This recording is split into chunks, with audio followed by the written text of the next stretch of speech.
নমস্কার বন্ধুরা, আমি আবার চলে এসেছি আপনাদের কাছে পরবর্তী ভিডিও নিয়ে। আজ আমি আপনাদের সঙ্গে আলোচনা করব হাতের শ্রেণীবিভাগ নিয়ে। হাতের গঠন অনুযায়ী মানুষের হাতকে কয়েকটি বিভিন্ন শ্রেণীতে ভাগ করা হয়েছে। এদের মধ্যে প্রথমত হলো সাইকিক হাত বা মানসিক হাত। আজ আমরা প্রথমে আলোচনা করব সাইকিক বা মানসিক হাত নিয়ে। এই ধরনের হাত দেখতে খুব সুন্দর। শরীরের তুলনায় সমগ্র হাতটি সরু এবং পাতলা। তালুর আকার মধ্যম। আঙুলগুলো মসৃণ। আঙুলসমূহের প্রথম পর্বসমূহ স্বাভাবিকের চেয়েও একটু বেশি লম্বা হবে এবং আঙুলসমূহের অগ্রভাগটি ক্রমে ক্রমে সরু। বৃদ্ধাঙ্গুষ্ঠটি ক্ষুদ্র এবং সুশ্রী হবে।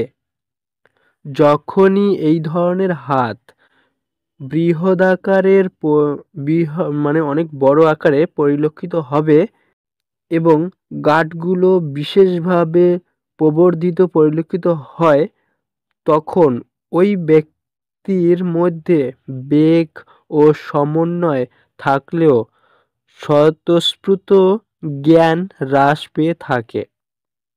সাধারণত জ্ঞানের দ্বারা ব্যবহারিক হাতের লোকেরা পরিচালিত। যুক্তির দ্বারা প্রয়োজনীয় হাতের লোকেরা পরিচালিত। শিল্পী সত্তা যেমন কারুশিল্পী বা কারিগরকে পরিচালিত করে, ঠিক এরকম চিন্তাশীল ব্যক্তিকে সাইকিক হাত বা মননশীলতার ক্ষেত্রে পরিচালিত করে থাকে। ঠিক এরকম চিন্তাশীল ব্যক্তিকে সাইকিক হাত মননশীলতার ক্ষেত্রে পরিচালিত করে থাকে। সৌন্দর্যবোধ ও ভাবদর্শনের সঙ্গে যোগসূত্র স্থাপন করে।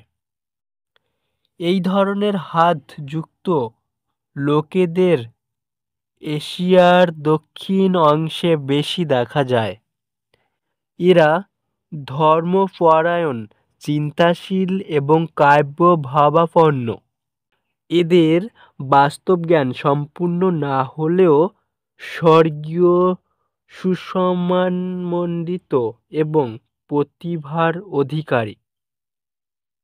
প্রয়োগের ক্ষেত্রে এদের প্রয়োজন না হলেও মতবাদ প্রকাশের ক্ষেত্রে এদের গুরুত্ব অনস্বীকার্য এবং আঙুলের অগ্রভাগসমূহ তীক্ষ্ণ হওয়ার ফলে এরা ভাবাদর্শ বা ভাবাবেগের দ্বারা বিশেষ রূপে পরিচালিত।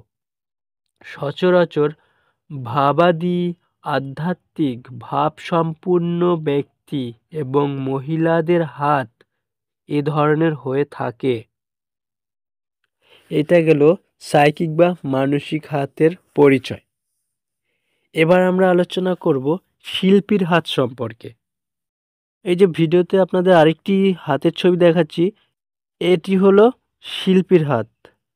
এ ধরনের হাতের আঙুলগুলো মসৃণ এবং আঙুলের অগ্রভাগটি মোচাকৃতি। এরা শিল্পকলার ক্ষেত্রে, চিত্রাঙ্কনে, ভাস্কর্যে, উন্নত ধরনের স্থাপত্য ক্ষেত্রে, কাব্য রচনায়, সৌন্দর্য বোধের ক্ষেত্রে আবেগযুক্ত এবং কায়িক পরিশ্রম বিমুখ। এরা রোমান্টিক ভাবাপন্ন।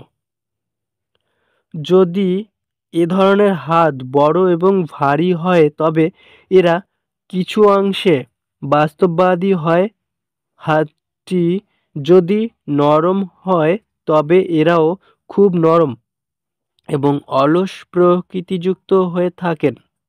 কিন্তু এ ধরনের হাত যদি স্থিতিস্থাপক বা কঠিন হয় তবে তারা কীর্তিশিল্পী এবং কীর্তি ব্যবসায়ী রূপে সাফল্য অর্জন করেন, তখন আর এদের জন্মগত অলস প্রকৃতিযুক্ত বলে চিহ্নিত করা যায় না। এরা চিত্রাঙ্কনে, শিল্পকলায়, সঙ্গীতে, সাহিত্যে, অভিনয় জগতে, এমনকি ব্যবসার জগতে বিশেষভাবে ছড়িয়ে রয়েছেন। যদি এই ধরনের হাত ক্ষুদ্র বৃদ্ধাঙ্গুষ্ঠ থাকে তবে হাতটি নমনীয় হয়, তবে এরা কেবলমাত্র সৌন্দর্যবোধযুক্ত। বাস্তব ক্ষেত্রে তাদের শিল্পী সত্তা তেমনভাবে বিকশিত হয় না। যদি হাতটি চওড়া ক্ষুদ্রাকার হয় এবং বৃদ্ধাঙ্গুষ্ঠটি বড় হয়, তবে ওই ব্যক্তি সম্পদ, সুনাম, কৃতিত্ব অর্জনের জন্য আগ্রহী এবং সচেষ্ট হয়ে থাকেন। কিন্তু হাতটি যদি বড় এবং অতি কঠিন হয়, তবে চরম বিপরীত গুণাবলীর জন্য বিপজ্জনক অবস্থা সূচিত হয়ে থাকে। মোচাকৃতি হাত যে ধরনের বৈশিষ্ট্যপূর্ণ হোক, এরা কম বেশি ভাবাবেগের দ্বারা চালিত হয়ে থাকেন।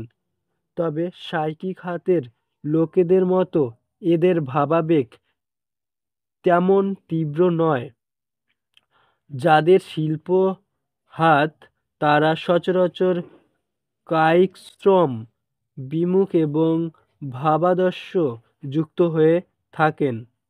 এদের ভাবাবেগ যত বেশি, শক্তি বা সজীবতা তত বেশি নয়। কিন্তু যদি অন্যভাবে এদের মধ্যে শক্তি, সজীবতা ও বাস্তববোধ বা ব্যবহারিক অভিজ্ঞতার সমন্বয় ঘটে, তবে এরা সহজেই কৃতিত্ব অর্জনে সক্ষম হয়ে থাকেন।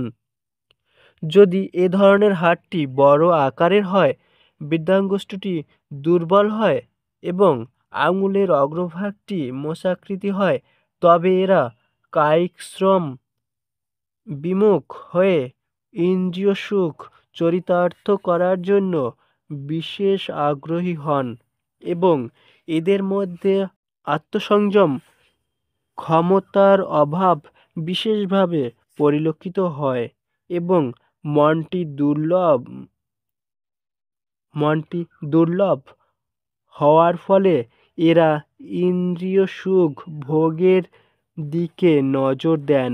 অবশ্য কিছু আধ্যাত্মিক ভাব এদের মধ্যে সবসময় বিরাজমান। কোনো সৈন্যাধ্যক্ষের হাতটি যদি শিল্পী হাত হয়, তিনি ভাবাবেগের দ্বারা বিশেষভাবে পরিচালিত হয়ে থাকেন। মেয়েদের হাতও অধিকাংশ শিল্পী হাতের সঙ্গে সাদৃশ্যযুক্ত হয়ে থাকে। এই গেল শিল্পীর হাতের পরিচয়। এই ভিডিওতে এতটুকুই। নেক্সট ভিডিওতে অন্য বিষয়গুলি নিয়ে আলোচনা করব। নমস্কার।